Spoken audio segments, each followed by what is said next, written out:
Welcome to PS news. ముందుగా headlines చూద్దాం.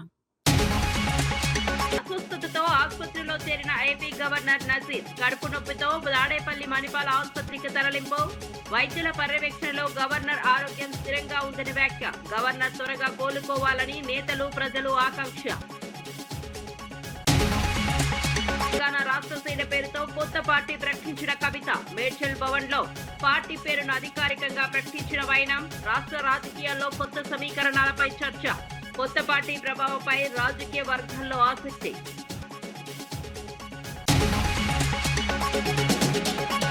కొత్త పార్టీలు వచ్చిన అధికారంలోకి బీజేపీనే వస్తుందన్న వ్యాఖ్య.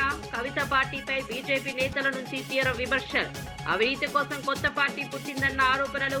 రాబోయే ఎన్నికల్లో బీజేపీకి మద్దతు పెరుగుతుందని ధీమా. కవిత పార్టీపై ఎంపీ చామల కిరణ్ తీవ్ర విమర్శలు. గత పాలనలో ప్రజా సమస్యలు ఎందుకు పట్టించుకోలేదన్న ప్రశ్న. కొత్త పార్టీ వెనుక రాజకీయ లాభాలే కారణమన్న ఆరోపణలు. తెలంగాణ రాజకీయాల్లో ఈ వ్యాఖ్యలతో చర్చ. దస్తగిరి హత్య వెనుక ఆస్తి వివాదాలే కారణమన్న ఆరోపణలు. 100 కోట్ల ఆస్తుల పత్రాలు స్వాధీనం చేసుకున్నట్లు వ్యాఖ్యలు. జగన్ కనుసన్నల్లో హత్య జరిగిందన్న టీడీపీ నేత ఆరోపణ. కేసును మళ్లించే ప్రయత్నాలపై తీవ్ర విమర్శలు. రాష్ట్రంలో ఎన్ని కొత్త పార్టీలు వచ్చినా రాబోయే ఎన్నికల్లో బీజేపీని అధికారంలోకి వస్తుందని ఆ పార్టీ రాష్ట్ర అధ్యక్షుడు రామచంద్రరావు తెలిపారు. కవిత ప్రకటించిన తెలంగాణ రాష్ట్ర సేనపై బీజేపీ నేతలు తీవ్ర విమర్శలు గుప్పించారు. కవిత పార్టీని కల్వకుంట్ల కుటుంబం వదిలిన బాణంగా అభివర్ణించారు. అవినీతి చేయడానికి మరో పార్టీ పుట్టిందని ఆరోపించారు. భవిష్యత్తులో అన్ని అవినీతి పార్టీలు కలిసే అవకాశం ఉందని పేర్కొన్నారు. ప్రజలు మార్పు కోరుకుంటున్నారని తెలిపారు. రేపు రాబోయే రోజుల్లో తెలంగాణలో భారతీయ జనతా పార్టీ అధికారంలో వస్తుందని చెప్పేసి నాకు పూర్తిగా నమ్మకం. రాజకీయాలు మారుతా ఉన్నాయి. చాలా మంది పార్టీ పెడుతున్నారు. ఇప్పుడు ఎవరో పార్టీ పెట్టిపోతారు. సరే, పార్టీ పెట్టడానికి ఏ పార్టీలో పార్టీ పెట్టుకుంటున్నారు. పార్టీ పెట్టడం మనకు వర్కింగ్ కాదు. కానీ ఏ పార్టీ ప్రజల పట్ల ఆలోచిస్తున్న విషయాన్ని మనం ఆలోచించుకోవాలి. పార్టీ ఏ పార్టీ ఈరోజు ప్రజల గురించి ఆలోచిస్తుంది. అవినీతి రహితమైనటువంటి ఒక పరిపాలన భారతీయ జనతా పార్టీ ఇస్తున్నది ఈ దేశానికి. గతంలో టీఆర్ఎస్, ఇప్పుడు బీఆర్ఎస్, మరి దానికి బిడ్డ పేరు కూడా టీఆర్ఎస్ అంటారు. వీళ్ళందరూ కూడా ఏం చేశారు? రాష్ట్రాన్ని దోచారు. రాష్ట్రాన్ని దోచుకున్న తర్వాత ఇప్పుడు ముఖ్యమంత్రి గారు అంటారు, మా మంత్రుల్లో ఒక సగం శాలరీలు ఇస్తావు. ఎన్ని రోజులు ఇస్తారు? ఎంత ఇస్తారు? కాబట్టి అవినీతి రహితమైన పాలన కోసము కేవలం భారతీయ జనతా పార్టీ మాత్రమే ఈ రోజు ప్రజల ముందు ఉన్నటువంటి ప్రత్యామ్నాయం. తెలంగాణ లాపిటోరా అని ఒక క్యారెక్టర్ ఉంటుంది. మీకు ఐడియా ఉందా? మీ సీనియర్లకు ఉంటుంది బాగా. మీరంతా యంగ్స్టర్స్ తయారైపోయారు మీడియాలో. పిట్టలదొర అనే క్యారెక్టర్ ఉంటుంది. ఆంధ్ర పోతే తుపాకీ రాములు అంటారు. కొత్త తుపాకీ పెట్టుకొని చినిపోయిన కోట్ వేసుకొని లూజ్ ప్యాంట్ వేసుకొని తిరుగుతూ ఉంటుంది క్యారెక్టర్. చిన్నప్పటి నుంచి చూస్తూ ఉంటాము. ఊళ్ళల్లో నాటకాలు చేస్తూ ఉంటారు. ఏమంటారు? పిట్టల దగ్గర చెరువు కింద తూము పెట్టిన, చెరువు నిండా బియ్యం నింపిన, ఇట్లాంటి డైలాగులు పెడతా ఉంటారు. సో ఇప్పటి నుంచి ఏళ్ళ నుంచి మీరు ఇప్పటి వారు పిట్టల బెర క్యారెక్టర్ చూస్తారు తెలంగాణలో. ఏళ్ళకి వెళ్ళి పిట్టల బెరసాని క్యారెక్టర్ చూస్తారు. ఇప్పటి వరకు చూడలేదు. అంతే. ఇంకేమన్నా ప్రశ్నలు?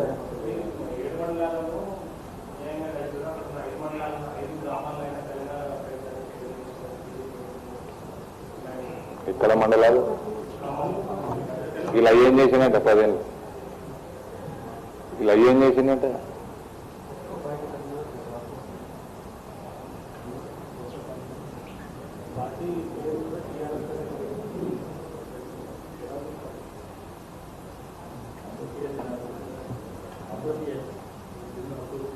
ఏం మేము చూడం బాస్. అవన్నీ ఏదే టైం ఉందండి ఊరికి. ఇప్పటికే 1.25 లక్షలు ఉంటాయి ఇష్యూస్ ఎంపీ అంటే.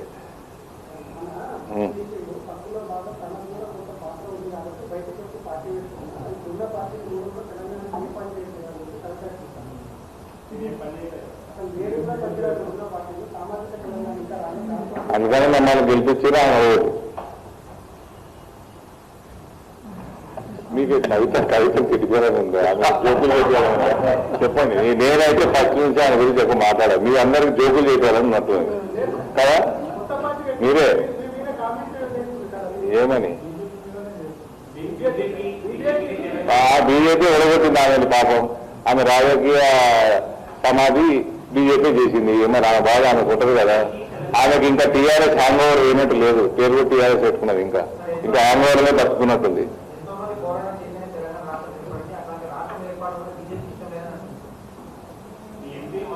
బీజేపీ సపోర్ట్ కూడా రాష్ట్రమైందా? బీజేపీకి ఇష్టం లేదని ఎవరు చెప్పింది? ఎంపీ మాట్లాడిన విధానము ఏమి తప్పేముంది? ఏం తప్పుందండి? ఇండియా పాకిస్తాన్ విభజనలో చాలా అతలాకుతలమైంది. 10,000 మంది చనిపోయారు అనవసరంగా. ఇక్కడ కూడా 2009లో స్టేట్మెంట్ ఇచ్చి వెనక్కి తీసుకొని భగ్గుమన్న తెలంగాణలో 100 మంది 9 నుంచి 14 మధ్యలో చనిపోయినరు. 2009లోనే ఇచ్చేయాలా? 2004లోనే కమిట్ చేసిండ్రు వీళ్ళు మేనిఫెస్టోలా. ప్రభుత్వంలోకి రాగానే కాంగ్రెస్ ఇచ్చేయాలా? 2009లోనే కనీసం ఇవ్వాలి. రాజశేఖర రెడ్డి చనిపోయినాకన్నా గమనం ఇచ్చేస్తే అయిపోతుంది. దానికి తోడు స్టేట్మెంట్ ఇచ్చి రిటర్న్ తీసుకొని ఇంకా దానివల్ల బగ్గుమని 100 మంది చనిపోయినరు. ఇదంతా అనవసరము అన్నది ప్రక్రియను తప్పుపట్టింది ఎంపీ. దానికి మీరు పింకు అద్దాలు పెట్టుకొని పింకు భూతత్వంతో చూడాల్సిన అవసరం లేదు.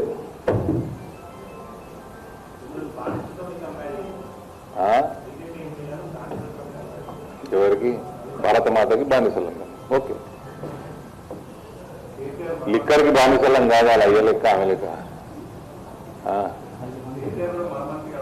ఢిల్లీ రాజకీయాల్లో కొత్త వివాదం చెలరేగింది. బీజేపీ నేత పరమేశ్ వర్మ ఆమ్ ఆద్మీ పార్టీ నాయకుడు అరవింద్ కేజ్రీవాల్ పై తీవ్ర ఆరోపణలు చేశారు.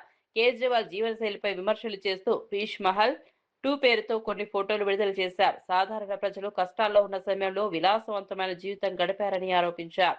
పార్టీ అంతర్గత సమస్యలు పెరిగాయని కూడా పేర్కొన్నారు. దీనికి ఆప్ నేత అతిషి తీవ్రంగా ఖండించారు. విడుదలైన ఫోటోలు నకిలీవని, రాజకీయ ప్రయోజనాల కోసం చేస్తున్న ఆరోపణలని అన్నారు. బీజేపీ నేతలు తమ నివాసాల ఫోటోలు కూడా బయట పెట్టాలని సవాల్ విసిరారు.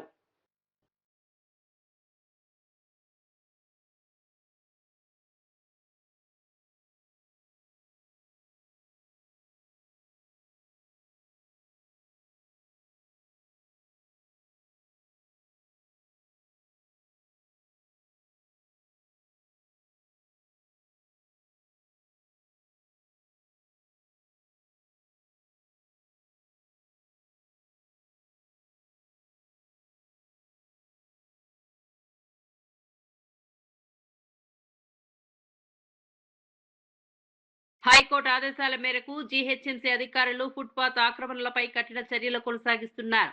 ఎస్ఆర్ నగర్ ప్రాంతంలో అక్రమంగా నిర్మించిన ఫుట్పాత్లను కూల్చివేశారు. పోలీస్ బందోబస్తు మధ్య ఎస్ఆర్ నగర్ పోలీస్ స్టేషన్ నుంచి బీకేగూడ చౌరస్తా వరకు ఈ డ్రైవ్ నిర్వహించారు. ప్రజలకు ఇబ్బందులు కలిగిస్తున్న ఆక్రమణను తొలగించడం లక్ష్యంగా చర్యలు చేపట్టారు. ముందస్తు నోటీసులు ఇచ్చిన తర్వాత ఈ చర్యలు తీసుకున్నామని అధికారులు తెలిపారు. ట్రాఫిక్ సమస్యలను తగ్గించడంలో ఇది ఉపయోగపడుతుందని పేర్కొన్నారు. నగర వ్యాప్తంగా ఇలాంటి డ్రైవ్లు కొనసాగుతాయని స్పష్టం చేశారు. ప్రజలు సహకరించాలని కోరారు. ఈ చర్యలు నగర శుభ్రతకు దోహదం చేస్తున్నాయని అధికారులు తెలిపారు. మేరకు మన సిటీ లోపల ఉన్న అన్ని ఎంక్రోచ్మెంట్స్ తొలగించాలని చెప్పేసి ఆదేశించడం జరిగింది. దీని సందర్భంగా మా జిహెచ్ఎంసీ కమిషనర్ గారు కూడా స్పెషల్ డ్రైవ్ ప్రతి శనివారం రోజు కండక్ట్ చేసి ఒక్కొక్క జోన్లో ఒక్కొక్క వారంలో ఎంక్రోచ్మెంట్ చేయమని చెప్పేసి ఆదేశాలు ఇచ్చారు. దాని ప్రకారంగా మేము మేమైతే సెలెక్ట్ చేసుకున్నామో ఆ రోడ్కి ముందుగానే అక్కడ ఉన్న ఎంక్రోచర్స్కి మేము క్లియర్గా ఇన్ఫామ్ చేసి వాళ్ళు ఏదైతే ఉందో వాళ్ళకి తీసేయమని ముందే ఒక వారం రోజుల ముందే తెలియజేయడం జరుగుతుంది. దాని ప్రకారంగా వాళ్ళు ఏ విధంగా కూడా నష్టపోకుండా వాళ్ళ యొక్క సామాగ్రిని వాళ్ళు రిమూవ్ చేసేసుకుంటే మాకు కూడా ఈజీ అవుతుంది. మెయిన్గా ఏంటంటే ఇది ట్రాఫిక్ జామ్ వల్ల అలాంటి రోడ్లనే మేము బాగా ఎఫెక్టివ్గా ఉన్న ఎంక్రోచ్మెంట్స్ ఉన్న రోడ్లను మేము సెలెక్ట్ చేసుకొని వాటి మీదనే స్పెషల్ డ్రైవ్ చేస్తున్నాము. ఈ ప్రోగ్రాము ప్రతి వారము కంటిన్యూగా జరుగుతుంది. జరిగే ముందు వారం రోజుల ముందే ఆ రోడ్ యొక్క ఎవరైతే ఎఫెక్టెడ్ పర్సన్స్ ఉంటారో వాళ్ళందరికీ ముందే చెప్పడం జరుగుతుంది. కాబట్టి ప్రజలందరూ ముందుగానే వాళ్ళు ఎవరైతే రోడ్ మీద వచ్చి వ్యాపారం బండ్లు కానీ లేకుంటే షెడ్లు కానీ పెట్టుకొని చేసుకునే వాళ్ళందరూ ముందుగానే తొలగించుకొని వాళ్ళని నష్టపోకుండా వాళ్ళ సామాగ్రిని కాపాడుకోవాలి. మేము వచ్చిన తర్వాత మళ్ళీ పోలీసు వాళ్ళు, తర్వాత ట్రాఫిక్, శానిటేషన్, ఇంజనీరింగ్ వాళ్ళందరూ ఉంటారు. కాబట్టి మేము మాకు స్పెషల్ డ్రైవ్ చేసుకుంటూ ఫాస్ట్గా వెళ్ళిపోతాము. మీరు సామాన్లు తీసుకునే సమయం మీకు ఉండదు కాబట్టి మీరు ముందుగానే తొలగించుకొని మాకు సహకరించాలని మేము కోరుతున్నాం. సరే, స్పెషల్ డ్రైవ్ ప్రతి శనివారం కొనసాగుతుంది? ప్రతి శనివారం కంటిన్యూగా అవుతుంది. జూన్లో దాదాపు ఈరోజు ఎన్ని తొలగించింది? ఇవాళ దాదాపు ఒక 40 పర్మనెంట్ టెంపరీ ఎంక్రోచ్మెంట్స్, ఒక 20 ఏమో పర్మనెంట్ అని అవన్నీ తొలగించడం జరిగింది. హైకోర్టు ఆదేశాల మేరకు జిహెచ్ఎంసీ వారు గత 4 వారాల నుండి ఈ ఫుట్పాత్ ఎంక్రోచ్మెంట్ రిమూవల్ ప్రోగ్రాం చేపట్టడం జరిగింది. తదనుగుణంగా ఇప్పుడు మేము కూడా మా సర్కిల్ 39 అమీర్పేట నుంచి ఈరోజు ప్రోగ్రాం చేపట్టడం జరిగింది. మన కమిషనర్ ఆదేశాల మేరకు ఎక్కడ నుండి అంటే ఎస్ఆర్ నగర్ పోలీస్ స్టేషన్ నుండి పోయా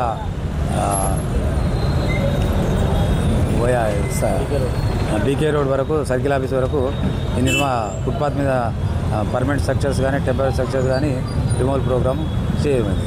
ఈ ప్రోగ్రాంలో మా సిపి గారు, సెక్షన్ ఆఫీసర్, టౌన్ ప్లానింగ్ సిబ్బంది, పోలీస్ వారు, శానిటేషన్ వాళ్ళు, ఇంజనీరింగ్ వాళ్ళు అందరూ పార్టిసిపేట్ జరిగింది. పాతపట్నం నియోజకవర్గంలో విద్యాభివృద్ధికి మరో ముందడుగు పడింది. కొత్తూరు మండలంలోని కస్తూరిబా గాంధీ బాలికల విద్యాలయంలో నిర్మించిన అదనపు తరగతి గదులను ఎమ్మెల్యే మావిడి గోవిందరావు ప్రారంభించారు. సమగ్ర శిక్ష నిధులతో 212 లక్షల వ్యయంతో ఈ భవనాలను నిర్మించారు. విద్యార్థినుల సౌకర్యార్థం నాణ్యమైన వసతులు కల్పించామని తెలిపారు. ప్రభుత్వ లక్ష్యం పేద విద్యార్థులకు ఉత్తమ విద్య అందించడమని పేర్కొన్నారు. సీఎం చంద్రబాబు, మంత్రి లోకేష్ నాయకత్వంలో విద్యారంగంలో మార్పులు వస్తున్నాయని చెప్పారు. విద్యార్థులు ఈ అవకాశాలను సద్వినియోగం చేసుకోవాలని సూచించారు.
కల్వకుంట్ల కవిత తెలంగాణ రాష్ట్ర సేన పేరుతో కొత్త రాజకీయ పార్టీని ప్రకటించారు.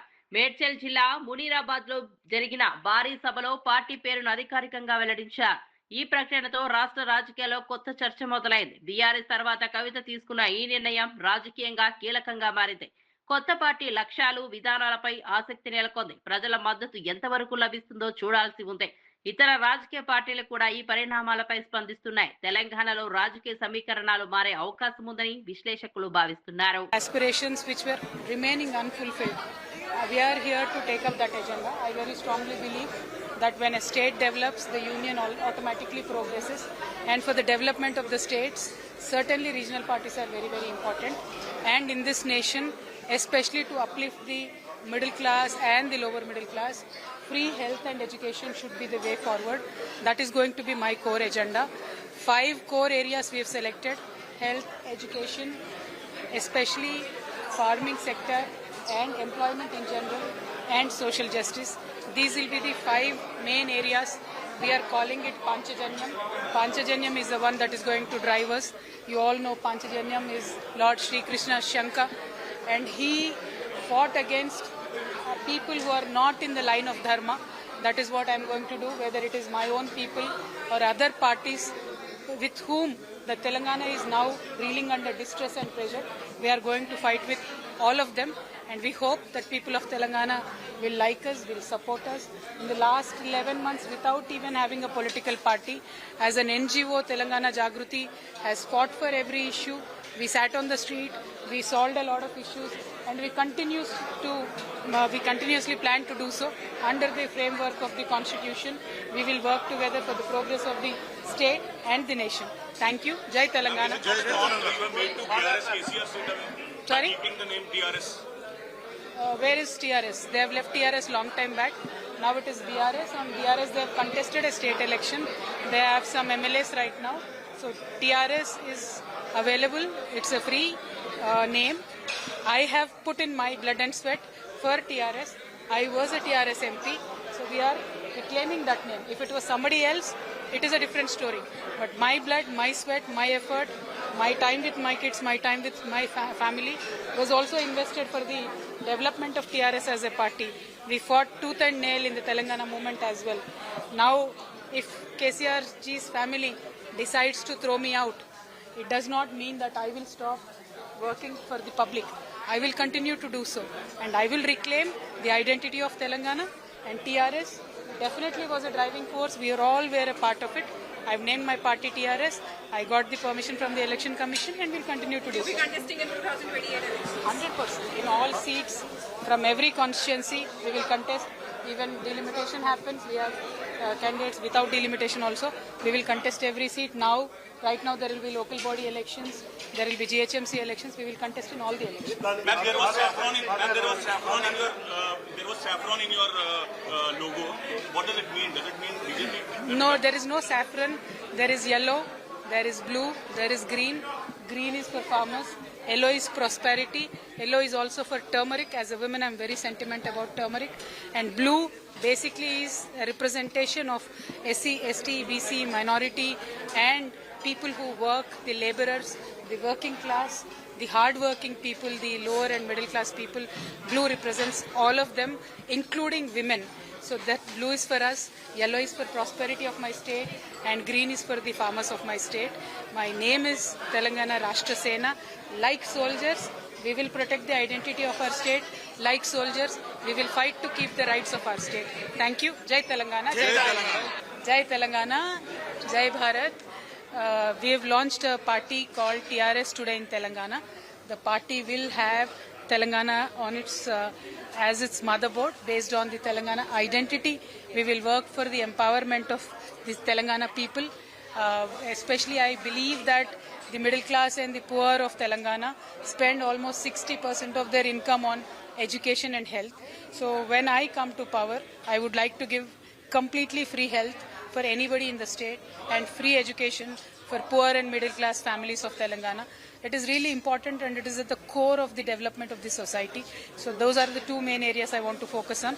But of course there are other areas like agriculture, creating employment, and social justice. So all put together, 5 core areas. We are calling it Panchajanyam because it is Lord Krishna Shankam, and when you have to fight for the justice, the fight for justice can only be empowered with the sound of Panchajanyam. So right now in opposition, we'll fight for all 5 of these issues. When I come into power, we will prioritize these 5 areas. So I'm very hopeful that people of Telangana are going to support me. My flag has 3 colors, yellow, blue and green. Green for farmers, yellow for prosperity and turmeric.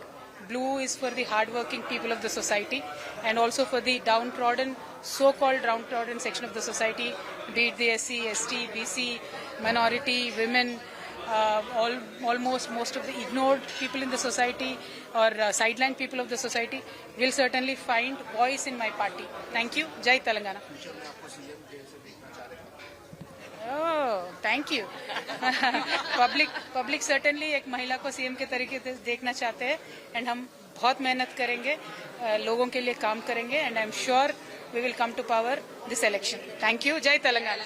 తెలంగాణలో నర్సాపూర్లో మంత్రి వివేక్ వెంకటస్వామి వ్యాఖ్యలు వివాదానికి దారితీశాయి. కళ్యాణ లక్ష్మి, షాదీ ముబారక్ చెక్కుల పంపిణీ కార్యక్రమంలో కాళేశ్వరం ప్రాజెక్టుపై అవినీతి ఆరోపణలు చేయడంతో పరిస్థితి ఉద్రిక్తంగా మారింది. ఈ వ్యాఖ్యలకు బీఆర్ఎస్ ఎమ్మెల్యే సునీత లక్ష్మారెడ్డి, స్థానిక ప్రజలు తీవ్రంగా స్పందించారు. ప్రభుత్వంలో ప్రజలు పడుతున్న కష్టాలను పరిష్కరించకుండా ఇతర విషయాలపై మాట్లాడడం సరికాదని విమర్శించారు. కార్యక్రమంలోనే మంత్రి వివేక్ పై ఆగ్రహం వ్యక్తం చేయడంతో ఉద్రిక్త పరిస్థితులు నెలకొన్నాయి. రాజకీయంగా అంశం చర్చనీయాంశమైంది. స్థానికంగా ప్రభుత్వం ప్రతిపక్షాల మధ్య వాగ్వాదం మరింత ముదిరింది. ప్రజా సమస్యలపై దృష్టి పెట్టాలని స్థానికులు డిమాండ్ చేశారు.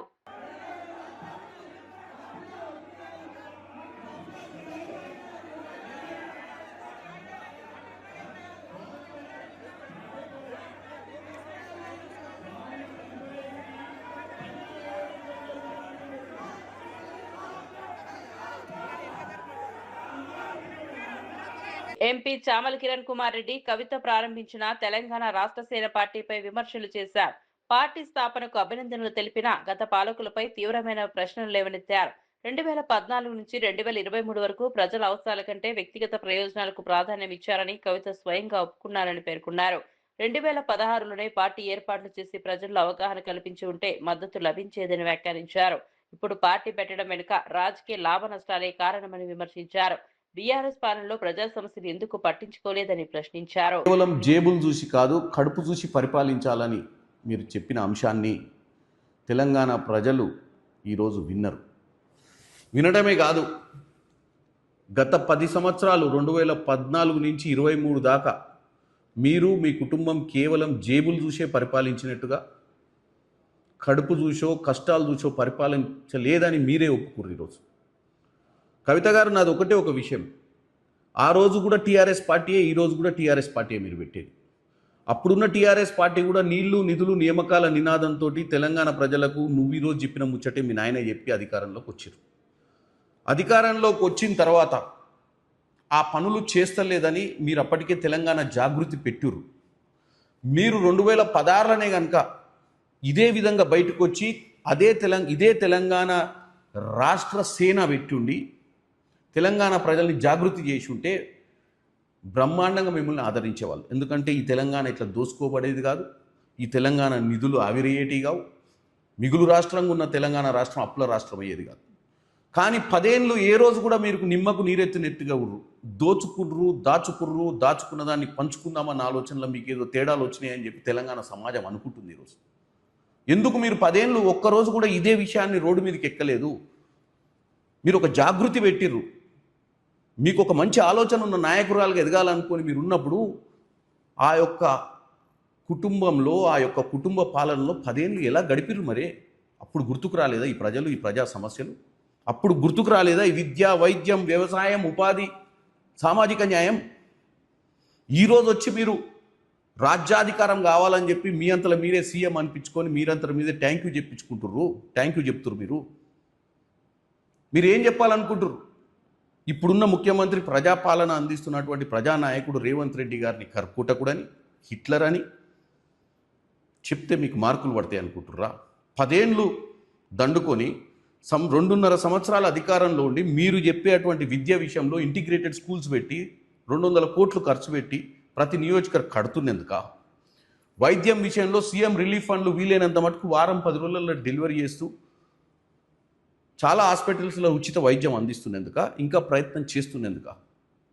ఇకపోతే వ్యవసాయం విషయానికి వస్తే మీ హయాంలో ఇచ్చినటువంటి రుణమాఫీ చేయకపోతే 22 లక్షల మందికి కష్టకాలంలో మీరు అప్పులు చేసిపోయిన రాష్ట్రంలో కూడా 21,000 కోటి రైతులకు ఇచ్చినందుక? ఇక ఉపాధి కోసం వస్తే ఈరోజు ఫ్యూచర్ సిటీ కడుతుర్రు. ఈరోజు ప్రతి అంశంలో కూడా ఈ రాష్ట్రంలో యువతకు ఉద్యోగాలు రావాలని గ్రూప్ 1, గ్రూప్ 2, గ్రూప్ 3, గ్రూప్ 4 పరీక్షలు పెట్టి ఎక్కడ పేపర్ లీకులు చేయకుండా మేము 10 సంవత్సరాల అధికారంలో ఉన్నప్పుడు చేసినట్టు కాకుండా ఈరోజు చిత్తశుద్ధితో చేసినందుక కర్కోటకుడు, హిట్లర్? కాబట్టి మీరు పార్టీ పెట్టడాన్ని నేను తప్పుపడతలేదు. పార్టీ పెట్టమండి, ఉద్యమాలు చేయండి, ప్రజల తరపున పోరాటం చేయండి. కానీ మీరు గతం కూడా గుర్తుపెట్టుకోండి.